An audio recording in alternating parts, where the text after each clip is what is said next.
the code hands. I'm like, yeah, fuck that guy.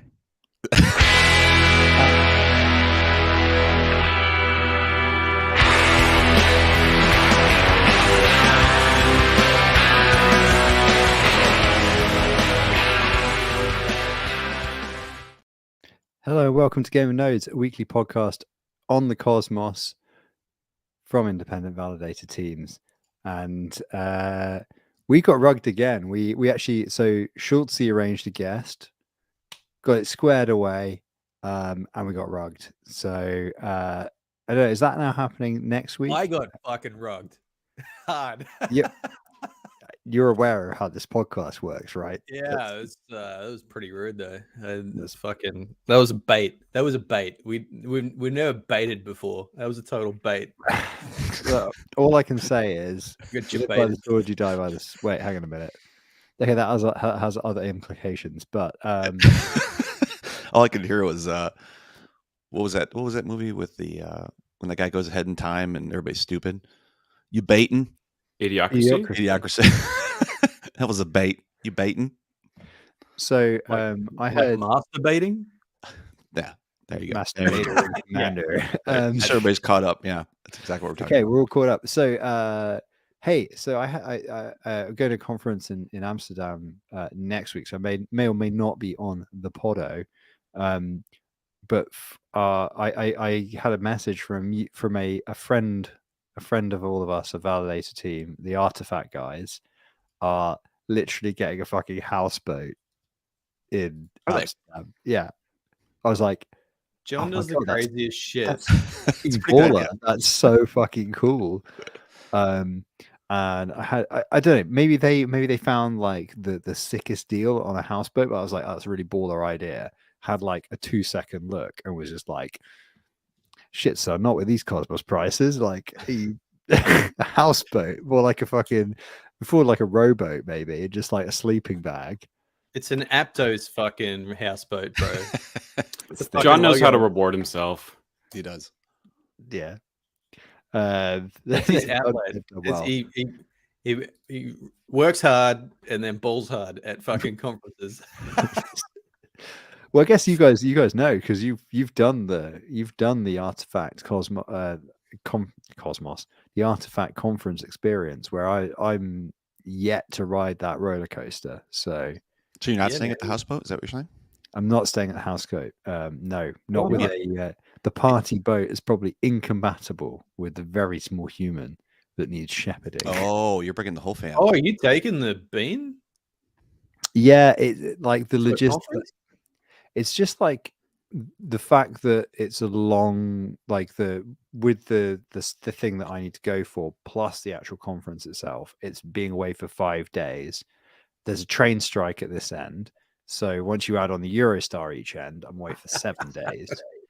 And it's just like, it seems super unfair to be away for 7 days and do absolutely no anything, like not even be around in the morning or anything. Like, I don't know, it just seemed really lame. So it's just like, look, I will I'm gonna carry the wee one across on the train system and take a travel cot, make a bit of an adventure of it, and be all good. Is it your first trip as a threesome? Yeah. Oh no, second. We obviously did a charity bike ride up in the Lake District, beginning of May. So we had to go up there. Yeah. That was very funny. Crew came on the bike ride. What's that? The full crew came for the bike ride. Yeah. And it's a big charity event. It's called the Fred Whitton. And so it's like, I think it's 2,500 people ride it every year, something like that. And then there's obviously a lot of people who come to the finish, and like it's a really big deal in the lakes, like, because it's basically in memory of this guy who died, who was one of the organizers of the Lakes Road Club cycling racing calendar. Sorry, he died very young of cancer, so they arranged a very, very hard course in his memory. But like literally, you will cycle through some tiny little town, 6 a.m. in the morning, and there will be like an old lady outside her house with a cowbell being like move along, Yeah, as like 1,000 cyclists cycle past, like they're like, good effort, and you're like, Mhm. it's 6 a.m. Why are you up? Why are you up? It's like a Sunday morning. Like, go back to bed, enjoy your life. I They don't know why we're up. They probably had node alerts, fucking PagerDuty going off. they're all Cosmos validators up there. Yeah, maybe that's who like Node Reel or somebody really is. It was that that Passive. old lady at that little cottage. She's got the data center in her shed. That's how it works, I hear. Yeah, so like it's like a big event. There's loads of people there, and had the little mini ear defenders because there was there's like a cover band. Like I think last year there was like an Elvis impersonator. This year it's kind of like I think it was like a Strokes cover band or something like that. And it was like it's so like rural. Like It's like an insult to the Strokes. You go to a rural place, there's like a Dire Straits cover band or something, and you're like, yeah, we're in the countryside now. When you say ear defender, are you talking about like some wee little earmuffs? Yeah. Because there is quite sensitive, like at that age. Apparently, so I would have not even. Oh yeah, I had no idea this was a thing. But apparently, if you take a wee one to like a concert or like something like that, or like a super big event with like thousands of people making loads of noise, you have to put little ear defenders on them, and you get this comedy tiny little ones that have to kind of. Yeah, it's like too much. It's very funny. It looks very funny. I'll say that. But then because they're also so small, but they've got to that age where they recognize you and they're excited to see you. So you just see this tiny human with this big headband and these massive things on the side of his head just go like that startled look when they're like, I recognize you. And you're like, I'm back. Yeah. Been suffering for 9 hours, but I'm back. So anyway, what's been happening this week? That'd be cool. Week in Amsterdam. Yeah. It'd be fun. Yeah, it would be. I mean, I kind of just want to see. Like, I feel like there are people who are much better at networking and business. Yes, there are. All right. Yeah. Okay. Haha. No, I mean from you, like all of us. But yes, I agree. Well, sure, but I feel like Artifact is particularly good. Yep. Yeah. And I want to kind of. What is the conference that you're going to? It's like a big fintech conference. It's called Money 2020. Money 2020. Money. Yeah. I've heard of that stuff. Would you believe it? Because it has like I think an open visitor book or something for other attendees. The number of fucking server type companies that have since got in touch since I got a pass. They were just like, "Hey, what do you mean server type companies? Like like hosting companies, data center providers, really? build custom racks for you, that kind of stuff. Like all of the various tiers of I want to build a data center, from like the actual we'll manage it for you to we'll actually assemble blades for you. Quite a lot of people like, which is weird because we didn't really describe what we do as a company in the most honest terms. So, doesn't matter. Hetzner awkwardly absent from the conference. Yeah, we don't want Mr. Hetz, Mr. H. Etzner finding out. Big H. Big H, yeah. He's like walking around the conference making notes, needle cast. He's like, Rhino, 100%. They're getting busted. Dodgy cunts everywhere here. Fucking, they go to their client list and this motherfucker. Yeah, scratch those guys off. Yeah, Money 2020. Yeah, there's some. It's like it's a very weird looking conference. Let me be honest. So there's a couple of side events. Plus, obviously, seeing the OGs, the legends that are the Artifact folks.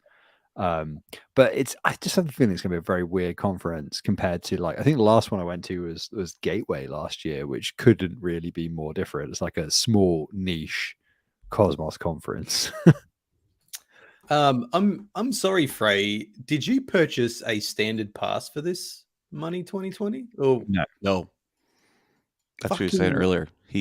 3,695 euros. I know, right? It's outrageous. Fucking expensive. Like conferences are expensive, dude.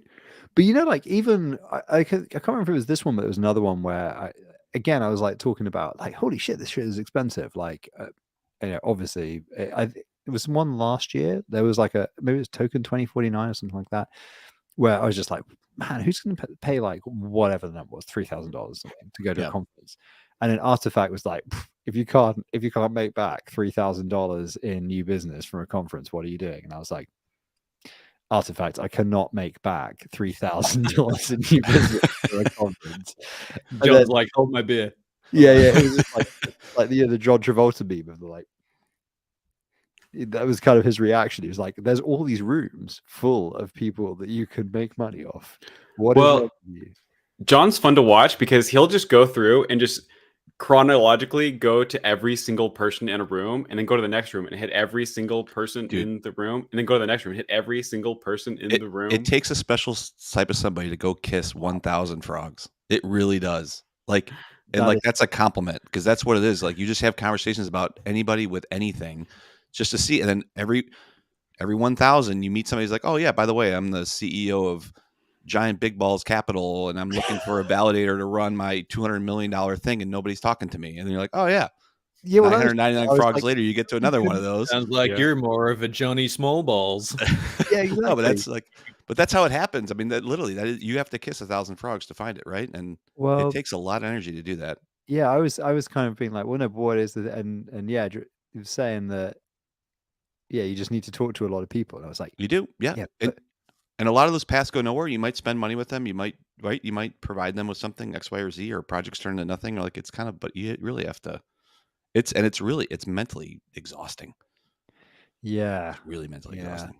So we got so much Yorking in there, I think, is the fray. How did you get in here? You sneaking in the back door, or did you get like some sort of free pass action?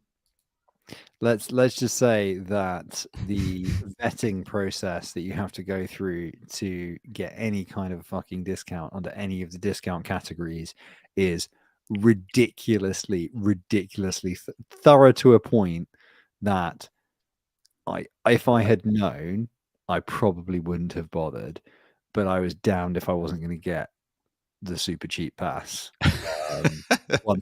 Once I actually had to start providing evidence, I was like, right, this is now a game. The great thing about us as a company is like we are diversified. We are a consultancy that do a number of things, and we work in and out of Web3, and we have like other projects that are just not relevant to this podcast at all. And so like essentially we do just enough random crap that if you really big up any one of these tiny little things we've done over the last 2 years, you can kind of make up anything if you just really commit to it.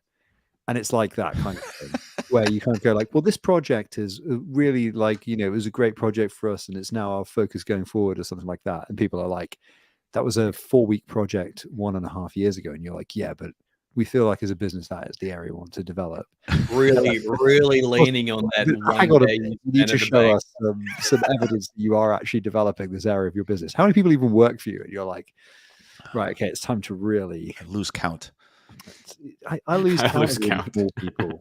In the UK or global? Yeah, exactly.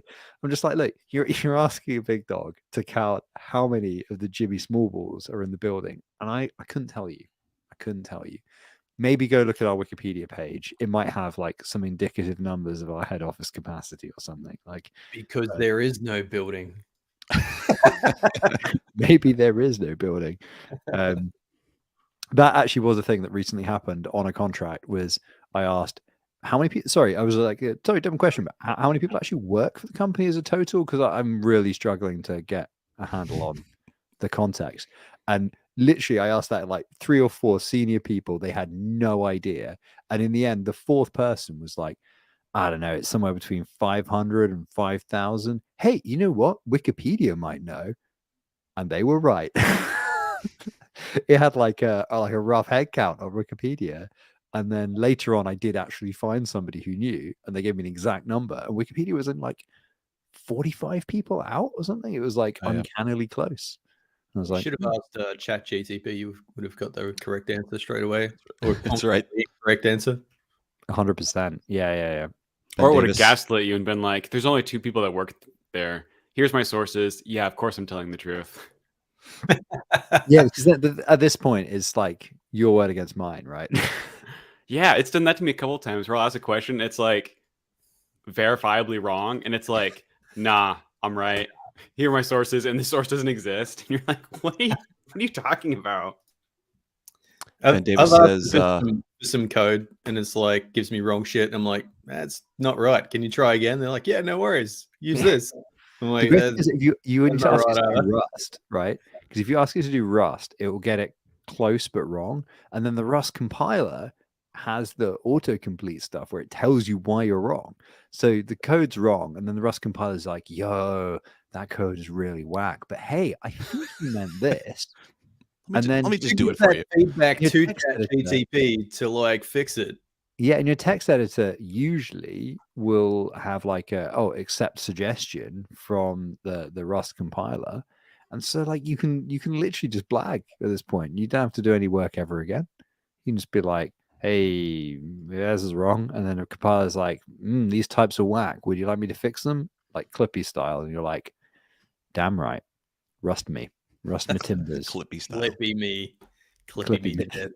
I'm sure Tao. Yeah. Anyway, whatever. Hey, have you seen that thing where this is a bit off topic? Everything's a bit off topic, really, isn't it? We haven't talked about Cosmos once in 16 minutes. Mm-mm. But except for mentioning that we did have a Cosmos guest and we got rugged. I don't think we Have you talked about seen that- Cosmos in 3 fucking episodes. What's that? I don't think we've talked about Cosmos in 3 episodes.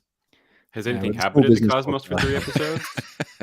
Oh, So, just have besides you seen that? massive explosions, no? Have you seen that React library where it's just Windows 95? No. It's super awesome. Like it's called React 95, I think, and it basically is a React website that is the desktop from Windows 95, and it even works. You can open up some of the things, and then it's really cool.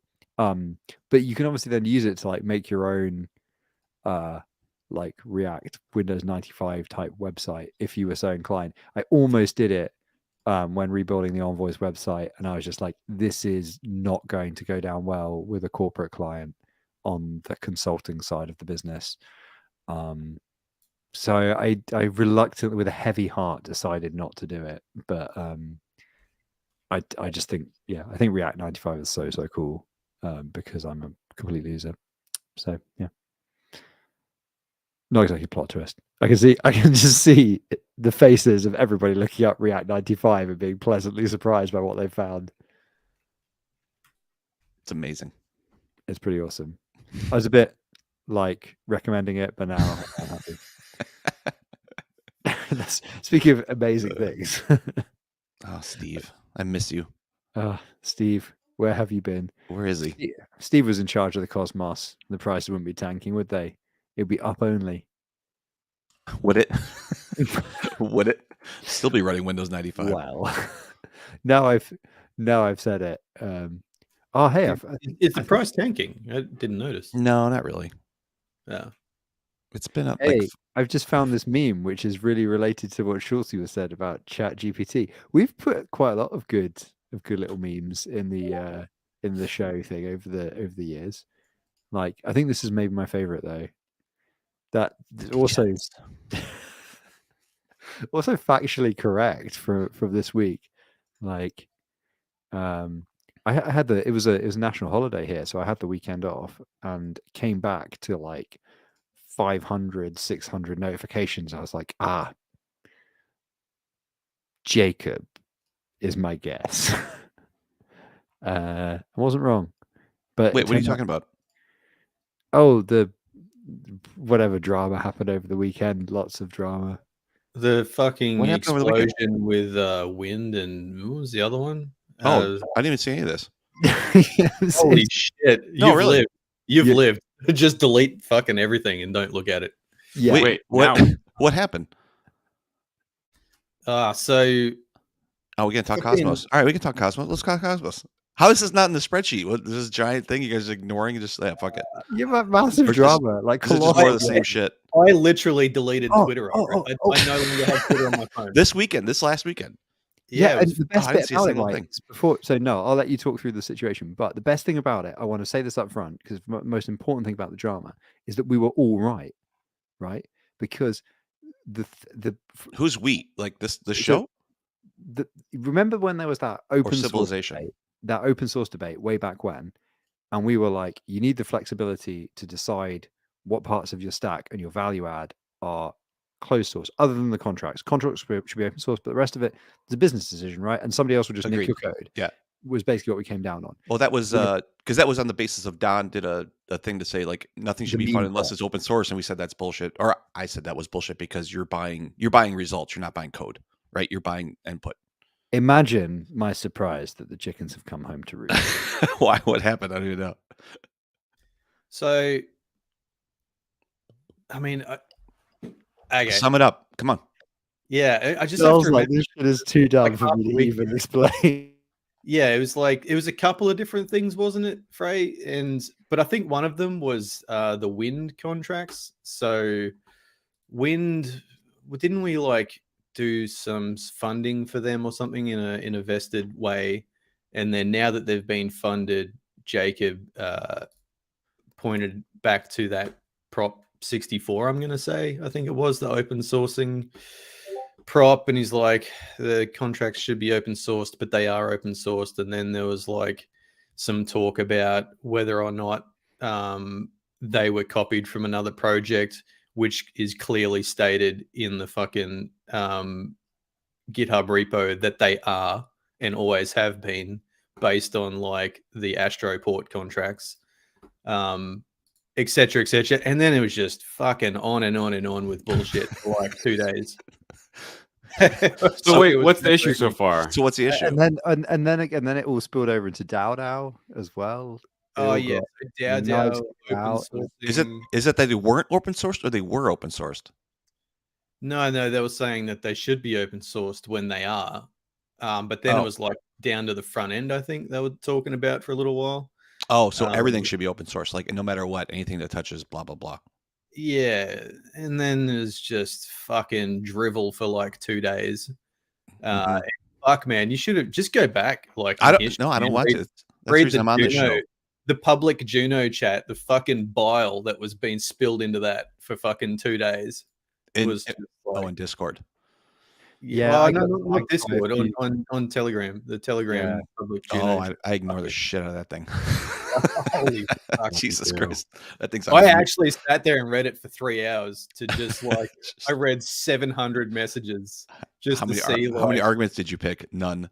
No, I didn't type a Yeah, thing. yeah, just like- I was just like the fly on the wall reading the shit. And I was like, this is hilarious. But the Twitter part, I just couldn't handle that shit anymore. So I just did Jacob deleted start it. all this? Like, was that where it started, or Yeah, why did it Jacob- even come up? Like, why did the Eye of Sauron focus on this? Like, what changed where it became a issue? Look, I have a theory as to why it all began, but sometimes Jacob just picks the things and starts whacking on it. Yeah, but usually something has to. You can't say that. Something has to never. provoke He's it, never. right? something has to tip, right? There has to be an event. Well, I do believe there was a catalyst, but that's pure speculation on my part. Is it spicy? Your Your theory? I mean, it's publicly verifiable if you. I dig mean, it around. was mentioned on the podcast a few weeks ago. Oh, it was? 1 hour 25. Oh, all right. We're not going to say. Well, so there's the whole thing of like way back when Core One had those 2 big spend props for Notion Strangelove. They paid the first 3 months, The and denial. then they halted them. Right? Yes. The They were firing. they were unilaterally halted, and there wasn't actually a prop on Core One. They just stopped paying, and then so that actually wasn't communicated essentially until after me and Max joined Core One, and we're like, this still hasn't actually, like, this is, everybody knows this has stopped, right? Because it's stopped. Nobody's getting paid. Like, and at that point, I think no contributors, not even the DAO guys, were getting paid. Like, literally nobody was getting paid. Everything was halted. And so it's like, well, everybody knows it's halted, and everybody knows you're not going to pay another $900,000 to these 2 companies fixing against the US dollar. So Yeah. So why has this not been addressed? Essentially, So they took the Bob's approach from Office Space. They treated it like Milton. They fixed the it didn't glitch. work itself out. We fixed I the mean, glitch. maybe it would have done. So you maybe. told Notional you weren't going to pay it? We fixed the glitch. But Yeah, yeah, I mean, for sure that subject exactly that. came up quite a few times in the 4,000 messages. I mean, that and the were- thing is, actually, I'm you said sure. you're dead on the money because as okay, this might be a spoiler, but okay, I won't say what happened, but you know, at the end of Office Space, Milton does find out, and there are consequences for the. there are. That's right. This is love there are consequences for that. Actually That's brought right. that from home. So we're gonna go. I think we're gonna burn Juno down. Is that what's gonna Well, happen here? that's what happened this weekend. Oh, That's is it? They had a jolly good crack at it anyway. Yeah. yeah, Yeah. there was a lot of tag. So there's a lot of tagging. I know I had been tagged in a lot of things. Tough to burn being out. like, It's tough to burn down a building that's already on fire. I mean, yeah. You know, down Too 25 close. basis points this morning. Too close. That was too close. Yeah, Yeah. I don't know. It's one of those where I just didn't engage with it, but there is a whole Too funny. Yeah, I mean, I didn't engage with it, but I certainly fucking read all of it. I didn't even read it. I Yes, saw that I was clearly. tagged, and the couple of things I was tagged in, I can't remember what it was, but I feel like the answer was just like yes, because it was So- like something. It was something like are you you know, something. The Frey thinks this work is basically worthless, and that's what he said privately, and it was just like, well, yeah, basically. Like, So I can come out and say that publicly, but I just don't really feel like arguing with a bad faith arguer in a public forum. It's not going to be a Well, there's no basis of fact, right? It's all just yeah. It's not gonna spark joy. It's not gonna increase my store of happiness. If So, only there was a immutable blockchain that this could all be on, so we could see exactly what happened. yeah, I was just like, you know what I can do only all this instead. took place is I on can go out how. to the garden, and I can crack open the deck chair, I can get a beer, Yeah, like and a I roller. can just ignore this shit. So that's what I did, and it was fantastic. Let me tell you, my Monday. Sat on the porch looking at houseboats for money 2020. So I got to I say hope I though, get to go on the houseboat. That's all I'm saying. I want to go on the houseboat. If the houseboat isn't like super fucking gangster though, then I will. How would it I be? feel a like gangster- I've built it Oh, up. you mean like a P Diddy houseboat? Just tell him that you couldn't find anything, and he'll be like, "Okay, well, we got a couch for you." And he'll be like, "All right, I have to 3 people there." Yeah. And he'll be like, All "We'll make it take work." The master. It's fine. Take the master. Exactly. just on that other thing we were talking about briefly for a second there. So the Cosmos. yeah, so Max dug his heels in, man, and he fucking staunchly defended his position. It was actually quite like nice to read. It was like all this shit was getting said, and Max just sat there and fucking fended off argument after argument elegantly for like hours. It was Good. I saw that when I scrolled, and I was like, "Fucking hell!" Max is once again like the hardest working, most reasonable person in the cosmos, and what the fuck? Like, do you know what amazed me is just like his ability to just pull references from fucking all over the place and be right every time, and like not just say shit, but actually like have links like and back this up. thing happened at this date at this time, and this is what you said, or that type of thing. You'd be like, just a real Yeah, be deep like, memory. you know, someone would say something and then Max would go, well, no, that's not true or accurate at all. And here's a link to, you know, the actual facts. Nice. Whereas other people just sit there and go, because the whole thing started off like a fucking, someone else made a tweet that made an allegation that seemingly no one checked and then went on a fucking rampage about. Oh yeah. that's, So that's the most cosmos thing I've ever heard. Yeah. Right. Somebody made a tweet that made an allegation that nobody checked. Right. Yeah. no Yeah, shit. like I'm not an expert on the thing, and I don't really want to bash any of the participants in it, but that is seemingly what happened. Is that someone made a tweet about something about wind, and then someone else picked it up and read it, and then maybe or may not have done any research on the subject. You know, And I then- remember learning about the telephone game back in like Yeah. 2nd grade. Fucking preschool. Am I the only person that took anything away from this? Like, what happened here? Wait, telephone game? What's this? Sorry. Chinese whispers. You never heard of the telephone game? Okay, so it's like, all right, Racist. so when you're like, or when the you're like, Australian racist version of this. Oh yeah. Sorry. So we call it the bad thing here as well. Or I guess the enlightened children now don't, but that's what it's called. called the bad thing. What? The bad Chinese thing. whispers The Is bad that what it's called? in Australia and UK. Yeah, I think it's got something to do with gold rushes or some shit. I don't know. It's probably. Are we that's talking about the supposed to be same thing? selling I think opium so. in mainland China. I think so. Yeah. Telephone is Chinese whispers. Yeah. You know, I had a fucking Mexican stuffed pepper for dinner last night, and I was going to talk about it today. And I was like, "Can I say Mexican stuffed pepper? Is that racist?" It's not. Oh. That's the national. Wait, Mexican stuff like stuffed with Mexicans? What do you mean? originates. No, it's just like a hot fucking mince in pepper. It's just like, is this? Oh, okay. Like Like a Mexican style preparation of a dish. is that what you're saying? Yeah. Yeah. That- Okay. It's not Mexican like stuff sounds stereotyping. weird because That's not that racist. sounds. That's just. I felt like it might have been stereotyping. Like I wasn't sure if I was going to get in Well, I trouble. mean, if you Google for whether that Deep dish is a real thing, then you know. I mean, you can Google Chinese whispers. It doesn't make it sound any less racist. It sounds very Probably is racist though. Like fucking everything is racist from our childhood. I mean, seriously. I mean, I'm actually going to go Google it now. Oh, there's a because ton. no doubt it has some horrible connotation. Oh yeah, Let me just mute while I go and we have a ton fucking of shit. look Like, this oh up. yeah, absolutely. Yeah.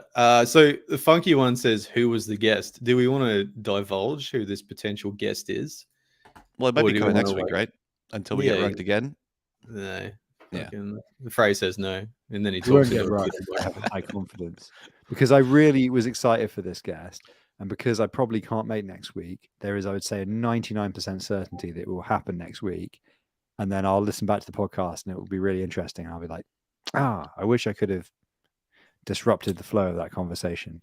This- Whoa! If you can't be here next week, we should definitely delay it then, because he can only be here for 45 minutes. So it'd be better if we could figure out a time for all of us to be there We should do for it it. 2 weeks time. Okay, I'll message him and see if we can reschedule. I'll do it right now. 45 There minutes. there may or may not be a silent letter in the name. 45 minutes. We ignore them for 45 minutes. How's that going to work? I had the same concern, but then I was like, you know what? We'll make it Reference work. to last week. Phrase like, Not wrong. the fucking what? Oh man. No. We've talked about that one before. The fun thing No, is that Jay has repeatedly asked to be on the show. I think he's the only proactive person that has wanted to be on the Keeps podcast asking. for some reason. Apparently, Chinese Whispers is technically also called a transmission chain experiment. Telephone game. It sounds an awful lot like a circle stake, though. Players form a line or a circle, and that's the beginning. The funny I read thing it about earlier. Chinese Whispers is that everyone purposely fucked it up. They're like, Right. You like add a little bit in there. Which is- Sally which is had a pretty much like Twitter wheelbarrow too, at the right? store, and then it instantly becomes like Terry fucked Barry behind the fucking, Mitre 10. Terry and Barry. Can't leave them alone. Yeah. Does anyone watch that fucking Barry show? That I is love that show. fucking hilarious, man. It's getting dark too. Actually, I haven't started watching this last season just because I usually wait to the end because I like to binge that show. So I've been waiting till I till it's watched the done. first couple of eps, but then decided to wait as well because it is best binged. I feel It is like, Yeah. but it's one of my favorites too. Which show is that? Barry Barry. and the Okay. hubbo. I don't know it, but so on the is Chinese Whispers racist or not? The answer is unclear. So apparently the reason it's called Chinese Whispers Mhm. is in relation to a potentially apocryphal story about how messages were carried from one observation tower to the next along the Great Wall of China, and supposedly the message was distorted as it was carried along the Mm. wall. That was obviously I don't know, actually. I'm not an expert in the defensive strategy of the Great Wall of China, although I have been there. It's very cool. You should go. Jeez, man, read a book. Read the book, man. Well, it was never used, wasn't it? That's the famous thing about the Great Wall of China. It was built, but it was never actually functionally used because they just went around it. So Yeah, basically it's useless. like walls. Like they have like weak spots somewhere. Like I think they crypto. went around Hey, it to the sea side because there's on the side that's closest to the coast. It obviously has to end somewhere, and I think there's a couple of spots which are just essentially, if there's no standing army there, you can just walk through, and there you go. It was something like that, but not the point. The point is that I don't think it quite functioned that way. However, people have also said that the it's racist because at the time it came out, we are talking just before the opium, the poisoning China with lots of opium from the British Empire kind of period. And so there's a kind of potentially like, it's kind of like, oh, speaking to the Chinese is incomprehensible, and therefore, it's like a racist thing. But nobody's really clear. It's not really documented anywhere. It just kind of cropped up in usage. Can you just add some more info about that poisoning with opium business?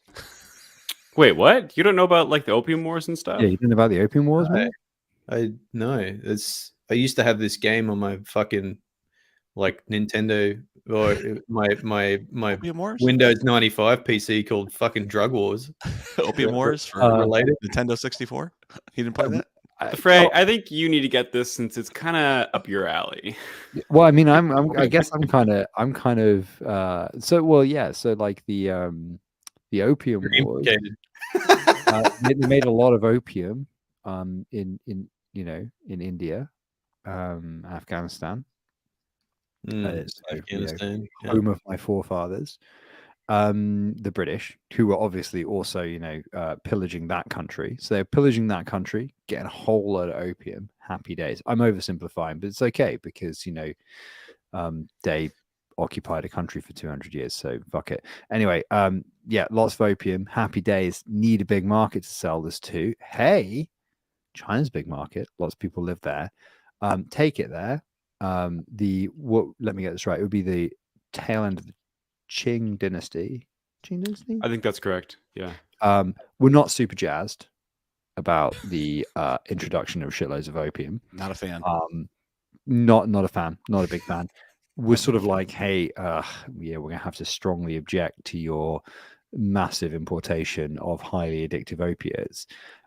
So the British, again, will TLDR it. They sort of they had a little disagreement whereby they sailed a ironclad warship into the middle of the Chinese Blue Water Navy and sunk it. So amongst other atrocities.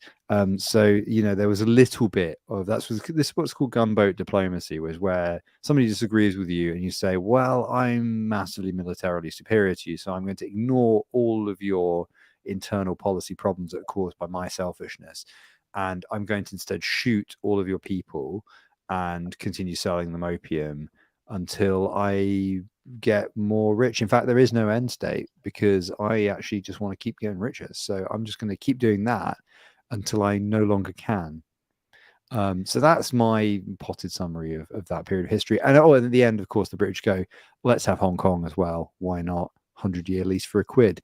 Though they didn't think that, they typically fucking didn't think that through either, because eventually when they had to give it back, they were giving it back to a newly resurgent nationalist, well, communist, but communist nationalist in the sense of they have a strong national identity and a nationalist fervor, although being a communist state, China. But obviously by that point, Hong Kong culturally had diverged very, very heavily from mainland China, in addition to the fact it's largely Cantonese speaking as opposed to Mandarin speaking. And so basically the British just left Hong Kong in a situation where a lot of people from Hong Kong want to be independent. And I feel like if I don't put a pin in it, this is going to continue indefinitely. It's just like a litany of fuck up. It's actually a pretty good explanation though, and there's a lot of Yeah, really great cool like side explanation. effects of it. Like It just because sort of Hong seems to Kong. be running on to other subjects now. Well, I mean, it's interesting be history. It's reasonable. really interesting history. Yeah, I mean, I've got a question about these 100-year leases. Like, that's not a lot of forethought. Like, why not 1,000 years or 10,000 years? Well, so part of it was like Hong Kong at the time was something like 70% of China's entire GDP. And so there was a little bit of negotiation there of like, well, 100 years is like reasonable, but like further than that, then there's more pushback. So yeah. Why would you sell something that was 70% of your GDP for like a handbag of fucking, I think gold? that was one of the things end of the war, right? Like it was part of the like I think he wasn't that the point where because there's the whole thing, isn't it? It's like a intercedes, and then, handshake like, spoil of war type thing. yeah, and then there's like this whole spoil of war thing, and then that undermines the final authority of the end of that dynasty, and then because then it's shortly after this. So this is, bear in mind, I studied this over 14 years ago, so it's a bit rusty, but then I think that's the point at which it's the succession of, the loss of Hong Kong that I think leads in the first instance to the beginning of the awakening of actual Chinese nationalism outside of the framework of a imperial dynasty. Because I think Sun Yat-sen is literally like a handful of years, like maybe less than 10 years after the taking of the lease of Hong Kong or whatever. I think is like 1905 is when Sun Yat-sen published his first stuff, right? It's something like that from my memory. I mean, I think 1905. Is anybody in the chat early. who's read more recently or more thoroughly on this and can correct the numbers, whatever. So apologies to any scholars of Chinese history or Chinese people listening to the podcast if I've got some of those facts wrong. It's been a little while. They stopped listening after Chinese whispers. Yeah, that was. They're not here anymore. Yeah, sorry about that as well. Sorry about that. Oh, here we go. The Opium Wars. Yeah, I mean, there's. He's learning. I'm gonna go read the abstract of this paper on the Opium Wars and talk as if I'm an authority on it now. I'll be back in 20 minutes. Yeah, I mean, like the abstract is pretty short. It's like 3 lines, and it ends in British forces shut down Chinese ports in Hong Kong and was handed over to them. Yeah, and the Japanese saw that and were like, yeah, we don't want any of that. And so then they had basically shut off policies for the longest time, except I think to the Dutch. I think it was the Dutch. They were like, yeah, the Dutch can come in, but everyone else, no, you can shove off. Yeah, so that was another example of gunboat diplomacy, because the Dutch were the only ones who were allowed to trade with mainland Japan, and they did it from this tiny little island, like a little concession. Incidentally, there's a really good. So I also did this in history because I'm a massive nerd. But there's also a really good book by David Mitchell, who wrote Cloud Atlas and Number 9 Dream and Black Swan Green, a bunch of really good books. He wrote a novel about a Dutch trader in this period called The 1,000 Autumns of Jacob de Zoet, and it's really, really good. It doesn't sound like it should be good. It is good. That book is like a 9.5 out of 10 as a novel. It's very good. Okay, what's it called now? 9.5 out of 10 is a pretty strong review. Maybe 9, because there are better David Mitchell books, but it is very. Yeah, I'll backpedal it to a strong 8 to light 9. What's the name of it though? Whoa! He's backpedaled again. They shoot me. It's still a light 9. 1,000 Autumns of Jacob de Zoet. Absolutely fantastic. I think in the show notes, Schultze. Book. But so what happened was then the Americans wanted access to trade, and so that happened in the I think it was the mid 19th century with the Black Ships, right, which was when Commodore Perry sailed a small flotilla of American gunboats to open up Japanese trade, and so then America got access to Japanese trade, and then this was the period of time where then the Iwakara mission went to Europe in, I think, 1871. So the end of the Tokugawa shogunate, I think, which was partly so that's the reaccession of the emperor and the ending of the period of shogunate war. And I think from memory, what happened there was essentially I think that the gunboats might have also been a factor in the end of that period. Although I think that's the one which ends with the Battle of Sekigahara, but that is way too much detail. It's far too long in the past. I can't fully remember. But the main detail to take away is that the Iroquois mission goes to Europe about 1871 from memory, and goes to industrializing Germany, which obviously we're talking about the period here where German unification and that kind of thing is starting to happen. Wars with France is starting to become the industrial center of Europe. They go to Britain, like, you know, industrial Manchester, industrial Glasgow. There's actually a sign somewhere in town in Greater Manchester. So not a huge, you know, the nearest city to where I live, and obviously where we have offices. There's a sign saying, you know, this is where Japanese trade delegates were, you know, welcomed. And they basically went around Europe looking at industrialized manufacturing to try and work out how Japan could industrialize so that it wouldn't be humiliated again. And then I didn't know that. That then culminated in a rapid period of industrialization and planning that ultimately resulted in when the Russo-Japanese War happened, which I'm going to say 1905, could be wrong, something like 1903, 1905. The Russians were beaten by the Japanese, and it was a huge shock for the Western powers, because they just hadn't had the idea that you could be, they, you know, all of the racism, all of the kind of chauvinism, all that sort of stuff, they just hadn't seen that one coming. And that's really like the kind of it's the beginning of the shift of power in the Pacific towards an industrial Japan. And obviously in that whole period, you know, Japan is taking Taiwan, Korea, you know, all these sorts of places, like in a kind of increasingly expansionist kind of foreign policy as well. So I mean, there is so much interesting about that period of history, from the point of view of Japanese and Chinese history, and, you know, the nationalist movement in China obviously is super interesting, and all of the crazy shit that happened around the Boxer Rebellion and everything. Just, man, the Western powers were fucking assholes, really. I mean, the conclusion of that one. Yeah. That's why I also know that those weird facts about, you know, like the gung ho and the First Marine Corps and stuff, because they were obviously just like, you know, just casually intervening in China in the interwar period and stuff. So that's like that's why most Western militaries are organized around the Chinese guerrilla, as in the Chinese communist guerrillas, the Maoist guerrillas, three person units size. So I'm just gonna chuff off and make a coffee, but call out if we get back into like any Cosmos shit. This Okay. is the Cosmos. This is like setting the stage for when computers could be made. That's right. So You it's fast forward, the forward point- this whole storyline, you get to Jacob shitting on Window. So It's like a butterfly, and, you know, that whole you thing. fast forward 100 years, and in Hong Kong, Don Kryptonium is sat at his laptop, and he is typing a tweet. All these things are all, that's right, it's all And converging. The tweet says, all software on Juno must be open source to get funded. Send tweet. And then he posted on chain. And that's prop whatever it was, 59. Was it 59? If it's prop 59, then my memory is fucking ace, because it's better than I can remember. That's sad if it is. That But would be I will verify. That would be very deeply sad, wouldn't it? If I could just. That would be. Do you want it to be 59? I'll tell you if it is or not. I don't know if you really want it to be 59. Right, not a good idea. Not sure. Holy shit, it's 59. Really? Yeah. Fund only open source, number 59. You called it. I need to get a fucking life, don't I?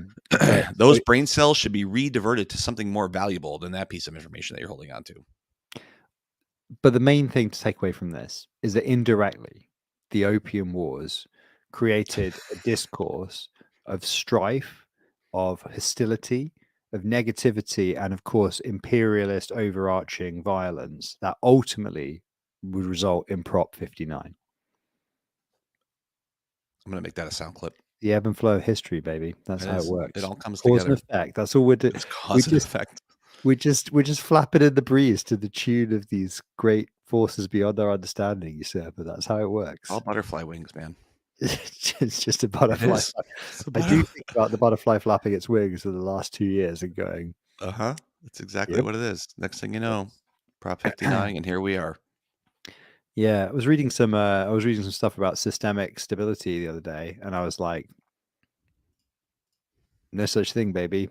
That was also, incidentally, that was the abstract of the paper as well. It just said no such thing, baby, and then it had 65 pages justifying that with maths, which I didn't understand because I don't understand maths.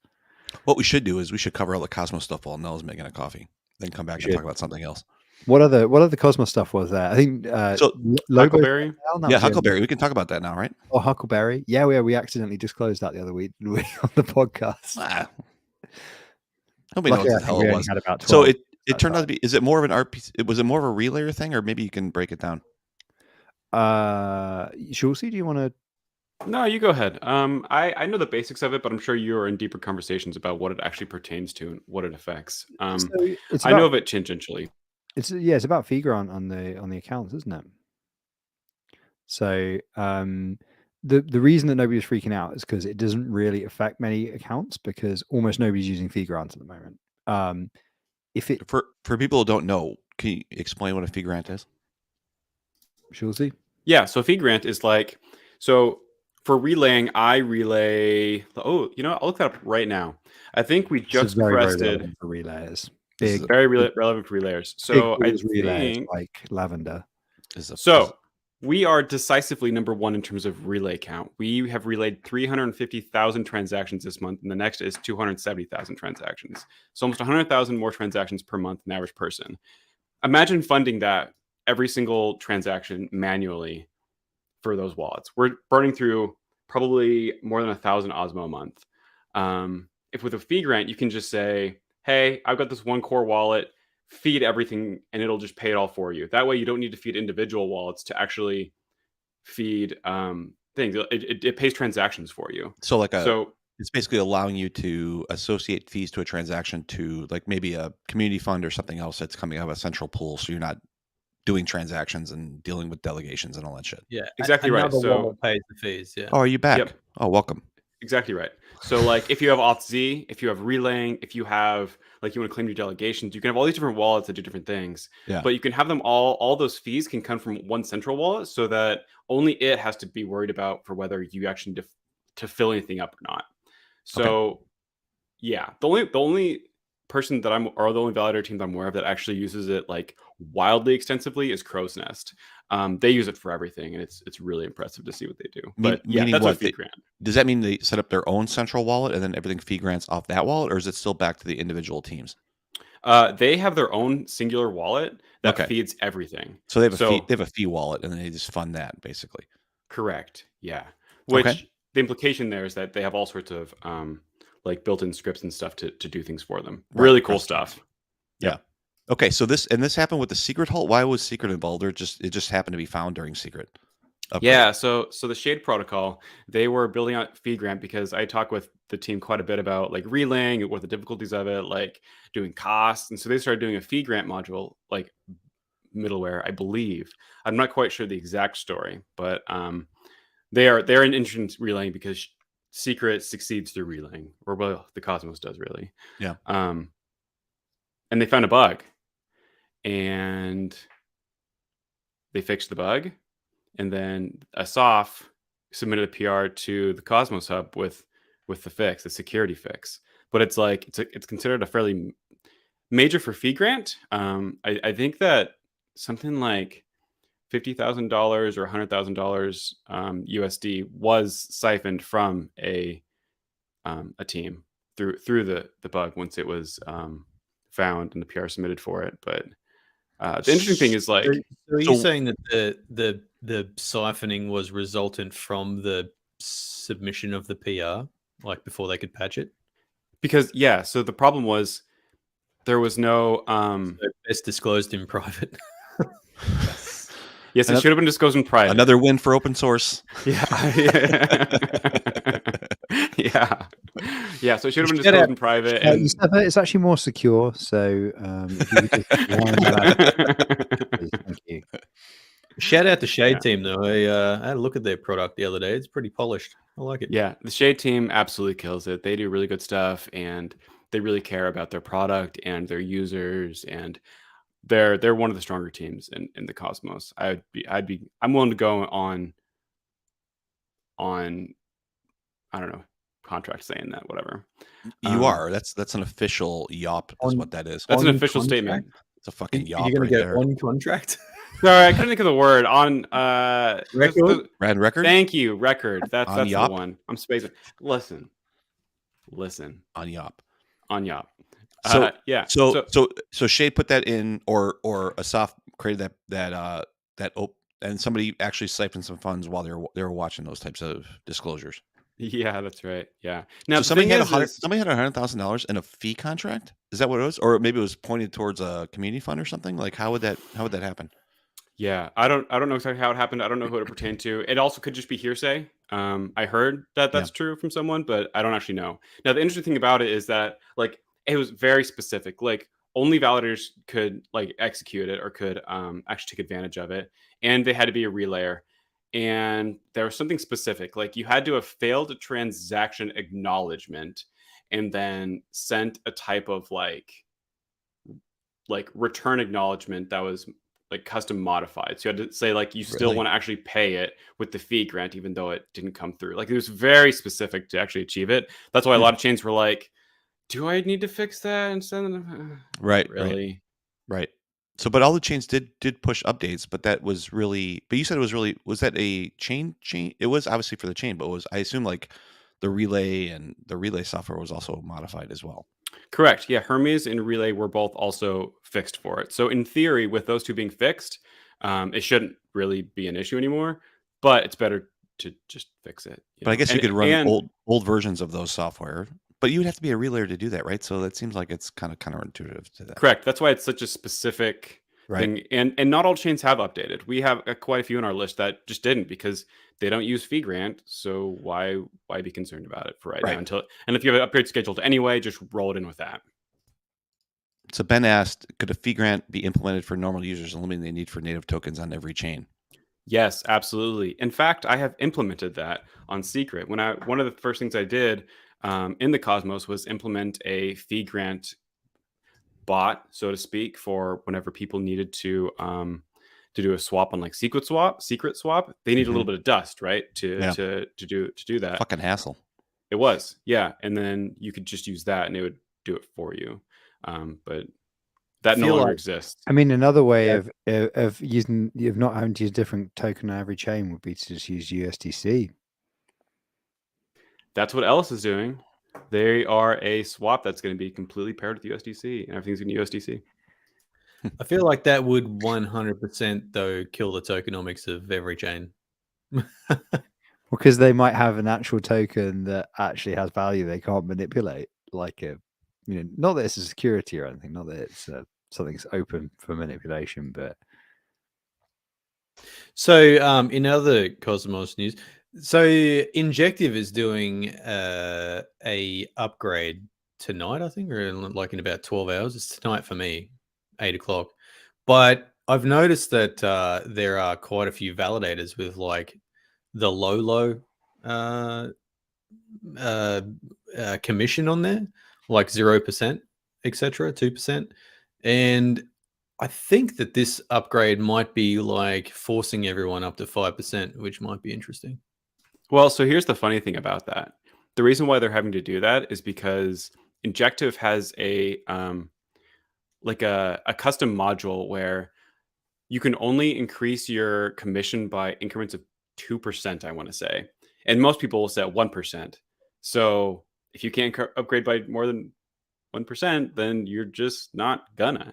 So like block. Yeah, so you like literally can't get there because it's like you can't go like the end blocker will say, fuck you, it's not 5%. You can't change it. Exactly right. So block engine or auto stake, they're at 0% at the top and they can't get any commission because they only have 1% increments. So they're just like, well, I guess I'm fucked. I thought that happened on a different chain too. It wasn't Juno, but I thought somebody else where they made that chain, they ended up writing a conversion that automatically moved those validators to 5 or something like that. Do you guys remember that? Yeah, it's an upgrade. Chihuahua? You can do it in an upgrade handler. They move everyone up. Yeah. So why wouldn't Injective do that, where they forced everybody up and like just bypass that? That's structure? what they're doing this time. I guess it was just Oh. an oversight previously. Oh, okay, all right. So basically, right now they're stuck. They're at 0% and they can't change it. Yeah, so to clarify, it wasn't a minimum 2%. It was that the move max was 2%. Right, And they can only right. move, yeah, okay. Right, but the move was still under the minimum, so therefore they couldn't move. Right, I think that was the same thing. Yeah, I think that was Chihuahua. I think that's right. I remember that was like early on that they made that change, and they had to write an upgrade handler to force everybody to 5. Basically, is what had happened. Yeah, like stuck on 0. But I mean, it's kind of comeuppance, isn't it? It's like, well, you're like you're getting all these extra delegations, but you can't monetize it, so fuck you. Yeah. Well, I think we just had another thing came up with this week with the 0%. There was another chain that's getting ready to launch here with Say, that some of us are involved in that also out of nowhere had a proposal to be able to allow 0% or to change the minimum from 5% to 0%, and they heard a kind of an earful from a bunch of validators on that. I definitely threw down for that. I'll throw down for that. That's a topic I'll throw down for any day of the week. Yeah, I think some teams just don't understand that. Like, So was why it a that's important. community prop, or was it like a prop from validators being like, why can't we charge Validated. 0% and ride that What- rocket all the way? Oh no. Well, I think like Who proposed it? Was it no, was it I think someone the may have team. like suggested it from one of the teams. Yeah. so Yeah, a I think so a it's a com- validator suggested to the Say team, and the Say team put it forward. Right? I don't think so. I think it was the community that put it forward, and then the Say team actually put it forward. Yeah. So I think it was during a community call. Someone in the community was like, "Hey, why can't we have 0? Why aren't there any 0% validators like for testnet? They should be different from mainnet." Right. And so the Say team was like, "Okay, well, yeah, that makes sense." And then a couple of us got angry. Let's table that. Let's put that on the side there. I mean, It's yeah, only testnet though, so does It's it only matter? no, this is 4. Yeah, but it doesn't make sense to have like 0% validators. It's just like It's just a fucking. why make people work for free? Like It's just circling the drain to 0. Well, But it's and just not especially sustainable. for Say it is a really expensive chain to run, more so it is than expensive. Yeah. probably the most expensive chain to run that I'm thinking about it. In the from what I've Cosmos, experienced. I would think so. I think maybe aside from Solana, I think other than Solana, it's the most expensive non-proof of work chain to run that I've seen. So like if people are running 0%, then it's just like they're cutting corners. They're not. No. Yeah, I mean, really. So it was interesting though that for the foundation they moved the benchmark for signing down to 65. Was it 60 or 65%? 66, I think. 66%? Yeah. Well, yeah, But, because anything below that, then it's like the block's not getting assigned.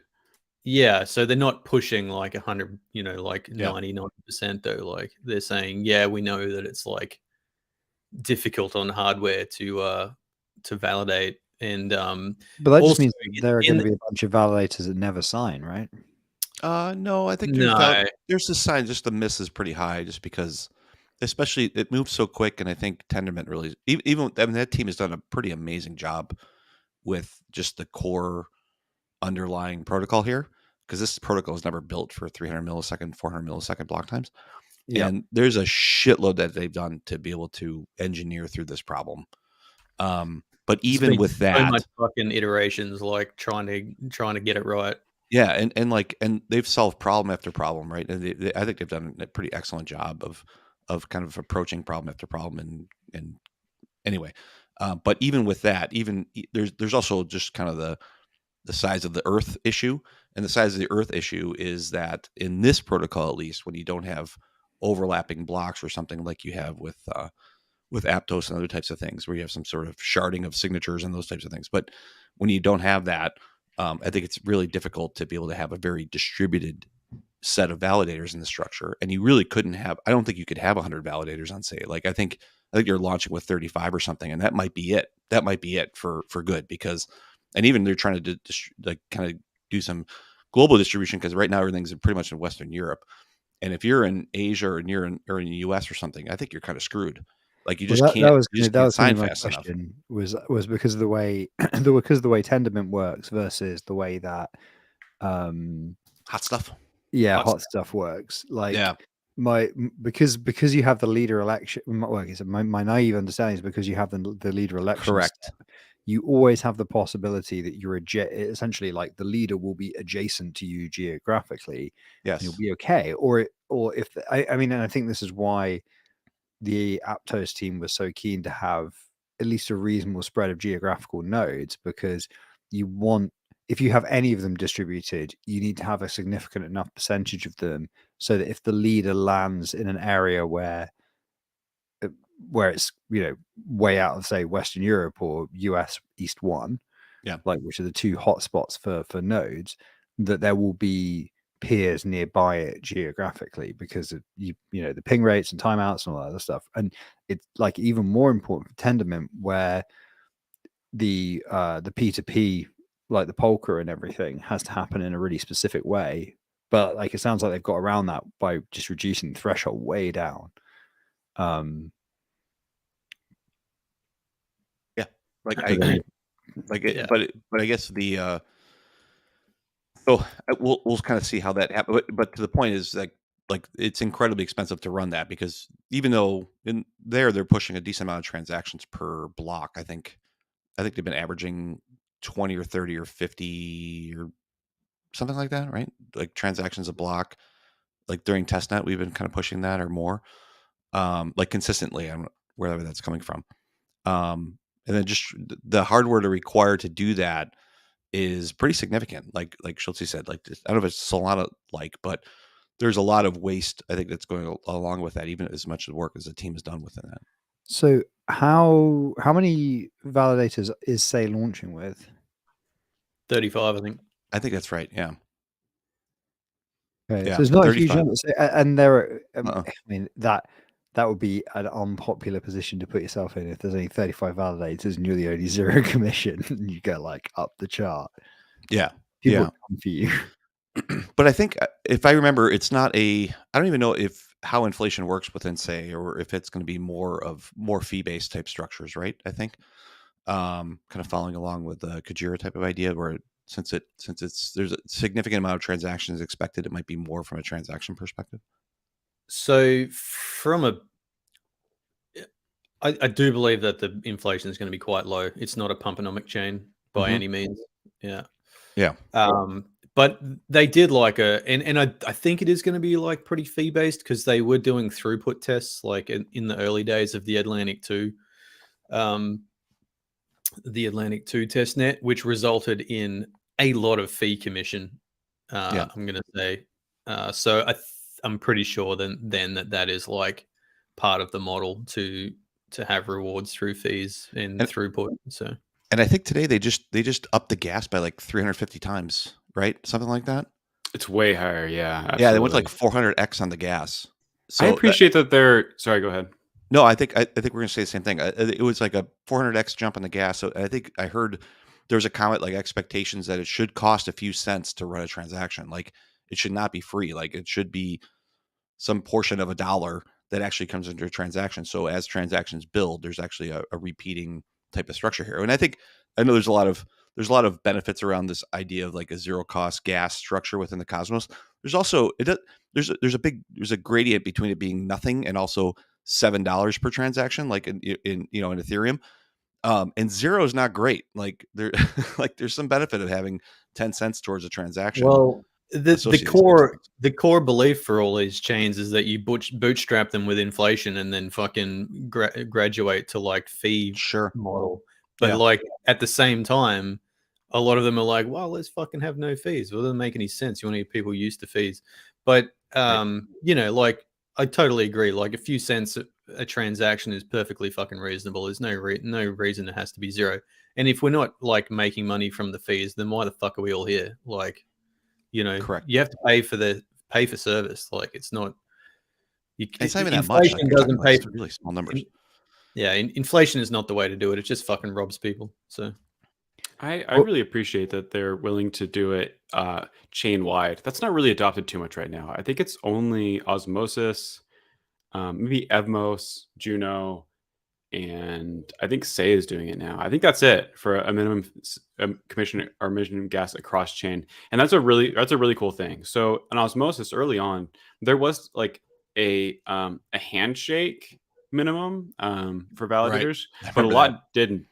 And what that led to was there was a lot of MEV being done where, because there was zero fees for everyone, they would just absolutely hammer all of the nodes with transactions to try to like be the person that was there first.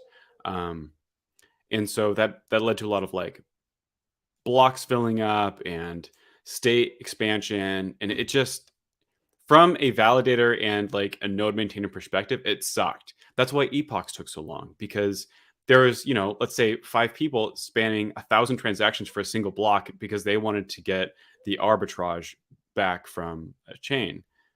If they had to pay a little bit of fees for that, then they wouldn't have just spammed a chain and made it difficult for everyone else to use. It's really cool that Say is doing that, and I applaud them for it.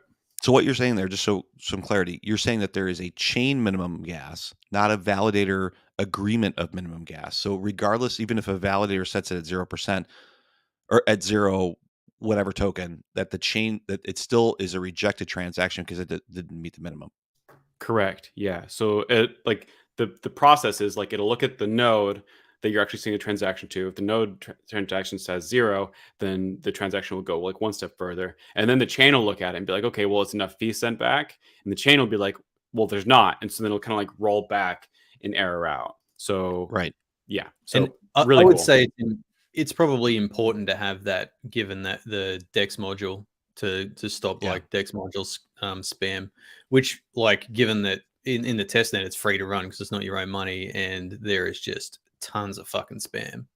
So yeah, when it's real money in the main net, I guess a lot of that will get alleviated. And yeah, I mean it's been like, I'm not going to say it's like been ultra detrimental to the test net, but it's added a lot of challenges along the way to the test net in like state bloat and just like hammering of RPCs and stuff like that. Yeah. Wow. What was that? There was a meme shoved in there somewhere. Frey just on mute shoving memes in this conversation. Well, Evmos is dealing with us right now. Evmos is being completely spammed right now, and it's so much so that you can't state sync on Evmos anymore. State sync for listeners is like, if you want to start up a new node, you need some way to get to the current block without syncing from the beginning. State sync will say, okay, well, I'm going to look at all the other nodes and see what they say for block 1 and just verify that it's correct and then move on from there. Evmos has such a diluted and messed up state, you can't do that anymore. So the only way to do it is to download like a 200 gigabyte snapshot and start from there. Whereas other chains like Secret, I think, is at like 1.7 gigabytes after you state sync. It's just an astronomical difference, and it's taxing. It's brutal. And that 200 gig, I think, is after COSM pruning, right? That's after pruning. Yeah. And that's transaction indexes turn off. That's the absolute minimum you can pull off right now. So if you look for snapshots, you're going to find some terabyte large snapshots, and those aren't even the archives. Those are just someone has indexing and didn't prune it before saving it. It's absurd. So I haven't even bothered to try and like state sync a Evmos node in ages. So I guess the result of that is over time, like, our sign rate is just decaying over there. So. Yeah. Like, plus with the rewards going down, like Valerie's going to lose interest. Like there has to be an operational component of this as well, which means that I can't have a 2 terabyte Evmos node that's missing 25% of blocks because I can't prune it or I can't do something to make it more performant. And if I'm sitting there just getting beat up on performance, then I'm just going to lose interest, right? And you're going to end up kind of leaving.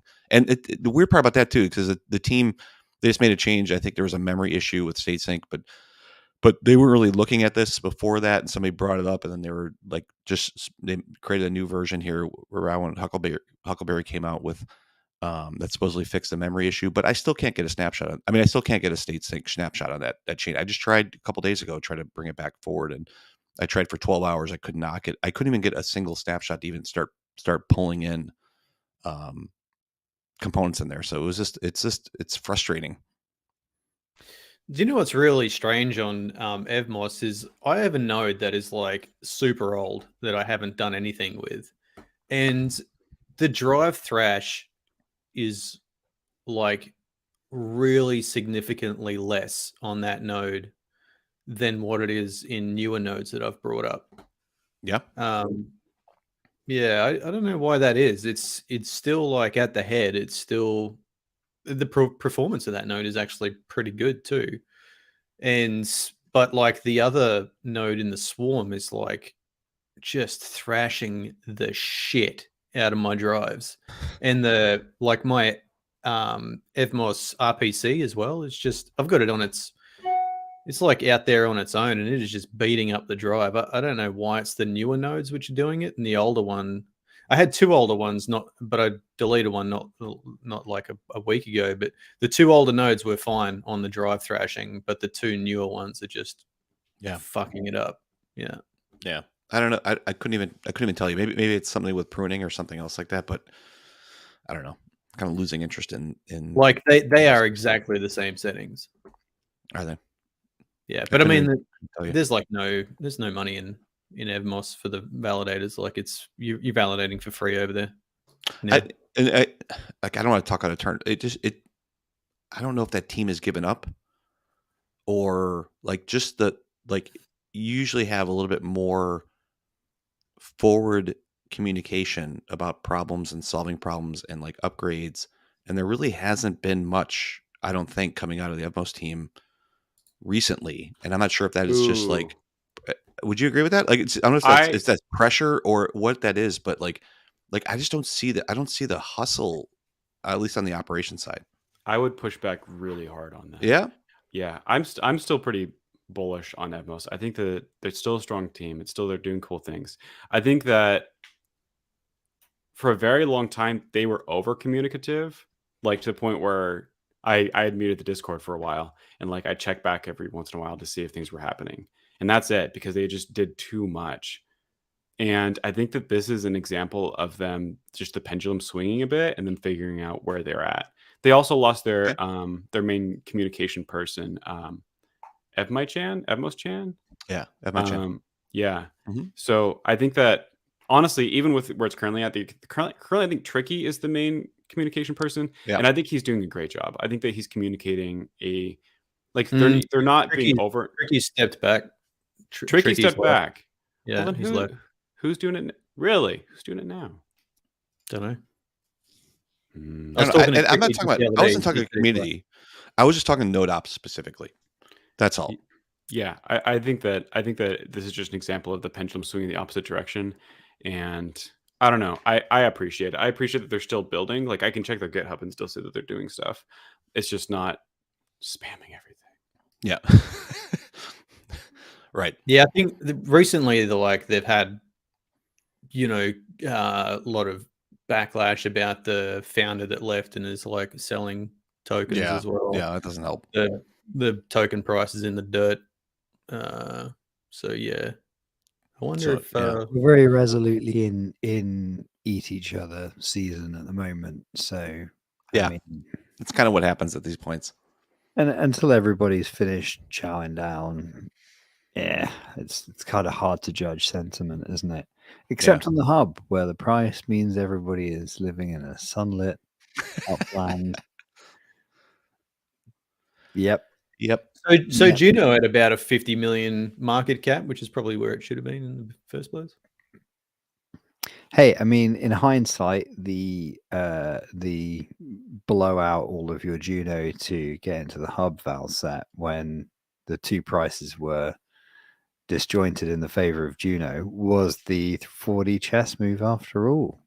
So who did that? Who did that? None of us, I think. I can tell you who did not do that. I can tell you, yeah, as you said, I can tell you which smooth-brained business genius did not do that, despite identifying it as a possibility and considering it, and then go, no. I never really considered joining the hub just because of the whole fucking floor is lava thing. Me either. I didn't want too much. Who's got 2 thumbs and bags full of worthless Juno? This guy. This guy too, yeah. I hope, I hope you've also paid tax on it, because that's the added kick in the balls. I love, you know, we as a business have a strong enjoyment of paying tax on now worthless tokens at their peak value. That is, I think Usurper as a business has not paid tax on it, almost guarantee. Who, me as a business? No, Yeah. we cash basis. Cash basis, baby. Cash, baby. Fuck the government. if that was an option for us, we would be a lot more chilled out. That is an option for you, the Frey. It's just you listen to those fucking boffins too much. You just pull the trigger on an alternate option, and then you fucking fight them when they come after you. There's good, again, accounting methods are accounting methods, and this accounting method works okay now. You can't switch back and forth, and in a bull market, it is not good. Like, you want some losses in there, so it's we picked an option where you pay a fair amount of tax. It's more, we pay more up front than what you would in like a capital gains type basis of asset, and we just pay on everything that we hold at the current value at the end of the FY. But it's just, I feel like we're probably paying more tax than we need to, but it's like less administration. And like, you know, you save yourself 20 grand in fucking administration straight away. I've just looked on gov.uk. I typed in the search box cash basis plus company, and no results. The HMRC section has this to say about it. You can start. Well, okay, I'm actually not going to repeat the entire of the cash basis. That would be boring by my standards. The TLDR is that your revenue has to be below £150,000 in the year for you to viably say you should be able to use cash basis. And in this case, cash basis is probably not really what Usurp is referring to, because that's cash and accruals. It kind of is, but it kind of like is a little bit different. It's cash based accounting. We're cash based accounting, and we can in the US you can do cash based or accrual based taxes as an organization, as a business, not as an individual. Yeah, exactly. But I feel like in the UK and Australia, like the handling of assets, it might be different. When you have a cash-based accounting is probably not the way that you handle them, and would take some sort of argumenting. Yeah. Oh, actually, it's even more specific. I was looking at the wrong page. Limited companies and limited liability partnerships cannot use cash basis at any value. There you go. You're out. There you go. That's interesting, because we certainly can here. And for above if you are 150 grand revenue, self-employed, or you're a small business where it's just you as a sole trader, but that's like a different set of accounting rules here, is my understanding. I'm so happy we got to the tax section of the show. I mean, finally fucking picked up. We're dragging along. What's going to happen? We're dragging along for 80 minutes. People are just waiting. They're like, where the fuck is it? Yeah, everyone's been holding their shots for fucking 80 minutes. Like, come on, where the fuck is it? You need to get drunk already. What the fuck, man? Going back to Evmos, Ben Davis says Bearchain gonna eat their honey. Yeah, Bearchain is like the new hot shit in the block, right? Nobody knows what the fuck it is, and Bearchain, yeah, or how to get in there as a validator. We'll just spell it. Everybody's working on it. I'm sure Schultze's in. He's just not talking about it, but yeah, it's. I'm not. It's all hot shit over there. You can bet your ass poker's there.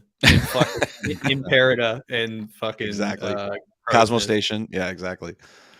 I'm sure Steaksito's in there. It's all, you know. Oh, who's the guru? He'll be there for sure. Yeah. Oh, Notes Guru. Notes Guru is everywhere. 100%. And Friends, maybe. I don't know how, but Friends. I think they're kind of fallen. I think they've lost interest maybe a little bit, right? I haven't really seen them in a lot of new chains anymore. Notes Guru, right. Notes Guru, to their point. I mean, that's a good. They're a good validator. Like, they have their shit together. They are a strong team. I would definitely stand behind them. Anytime we get involved in other L1s or this and that, like, they're in there and they're not like the last. You know, they're not the last animal at the trough type of thing. Like, they're on top of it, which is that's refreshing. Unlike Figment. I wasn't going to say it, but I thought it. last We were minute all thinking figment. the same thing. Yeah. There are so many times where like they'll throw in there like, wait, how do you do this upgrade? And Yeah. you're like, At the mainnet launch. Hey, I know we're only 6 hours away from launch, but Yeah, coming Where are the the day before. docks? How I get in Genesis? Let's Yeah. go. where are the Yeah. docks? How do I get in here? You know, It's- Dora Factory's doing that now too, just dropping in at the last minute. How I get in this? Dora hacks. I Yeah. tried that. What chain were you talking about that they showed up and asked about how to be in mainnet? And it was I that think it was Nolus. it was Nolus, right? So they Showed up at the put, last minute. so like, Nolus in the Discord, I guess you said that they asked to be in mainnet and then they suddenly showed up in the Nolus mainnet channel, right? yeah, and they're like the number 2 validator. So so I went to the Nolus Discord and I just copied exactly what they wrote and I put it in myself. I just said, hey, I literally I just copied exactly what their thing was and I put it in there, but I didn't get invited. I saw. I noticed you got I thought brutally the plot ignored. twist was going to be Somebody's like, read the I got it. docs. Why weren't you in testnet? I was like, you fuckers. Like, no fun. Testnet's are garbage. Testnet's are garbage. Usurper's Billy Big Balls. You need to just let him in. Just let me in. Let him in. That was like a magic way that you ask. I Yeah. thought so. I thought that's the move. That's it. You show up last minute. doing that. Nice. This is So- the move. Show up. Just say how I do this, and then My you're balls in. and I have arrived. How do I do this? Exactly. Where is the Testnet- GitHub? Testnets are for the little dogs. Donde Esta, the entrance for the big dog. Exactly. Yeah, exactly. It's like Goodfellas. I got to come in through the kitchen and shit, right? Like you got to walk in through. Oh, Fucking Mr. exactly. Rhino, I have a table for you right up front. Except that it would be more like the kitchen scene in Tenet, where he goes into the kitchen and he realizes they're about to all try and kill him with the knives, and he goes like, "I was just coming back here because I asked for my hot sauce 30 minutes ago," and then they all come at him, and he's just like, "Oh fuck." Yeah, that's like me trying to get a Val set, as I somehow end up getting knifed in the back of a shitty diner. Oh, Minscan 2.0. Yeah. Yeah, what Any- is that? You guys get in the beta? No. What is I- Minscan I- 2.0? I'm- Is it just a yeah. newer Explorer? Yeah, it's doing like a lot. The next iteration of Mint Scan. They're also going to It's do. the Atom 2.0 crowd trying to once again get something onto the hub via the longest possible route. It's just a Trojan horse for Atom 2.0. I feel like I can disclose some details. Are they going after Kepler shit? Kepler. Noel scrolling Well, through there's- the window is flashing off his face has There's- such a funny vibe to it. There's Kepler 2.0, right? Well, I mean, they have the validator Kepler pages. Obviously, the wallet Kepler pages are getting much more Reminds encompassing me, in terms of in like full honor, portfolio and this and that. And I want to see in percentages. honor and of all that kind of stuff. Usurper's use of drill tweets in the validator reasoning. Okay, hang on. This is a I'm gonna. true strong 9 to light 10 out of 10. The Hold drill on, hold get it on. on Amazon. Hang on. Driven And- and wild since 2008. You know the one. Mem- Um, We're okay, just so too soon. I would we're in the rug the section- shit out of this if we're we in were the just a couple section minutes deep- early. we're in the section deep state.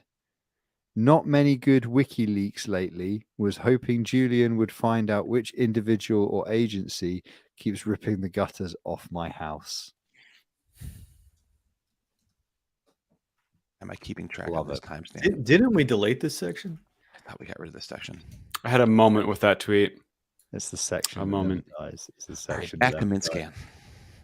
You can't. So there is a accounts tab where you can get an overview of all of your accounts and tokens. Okay, that's like the wallet or the Kepler wallet page, right? Yep. Yeah, there's a updated validator tab where it appears that it just gives stats for validators. There's a proposals tab, in-depth information about what's going on. Is that across all chains? I believe so. Yeah. So that's like the validator. No, it's like so validator. My long term opinion was that Kepler was going to build an Explorer and it just integrate all that stuff because they own the wallet side and they have the wallet page. And I would assume, why would you go to Minscan for anything? So I think they must be feeling that heat. Ping.pub's new Explorer, I think, is really good too. They did a nice UI change in Ping.pub. Although the wallet Yeah, integration is really Still janky. got some though, so- clunky shit in it. Yeah, like yeah, I don't like that wallet integration. It's always been clunky to me though. yeah. Oh, Anyway, man, it no, is go better ahead. than what it is better than what it used to be. Ping.pub, like that old way they were doing wallets was a fucking pain in the ass. Yeah.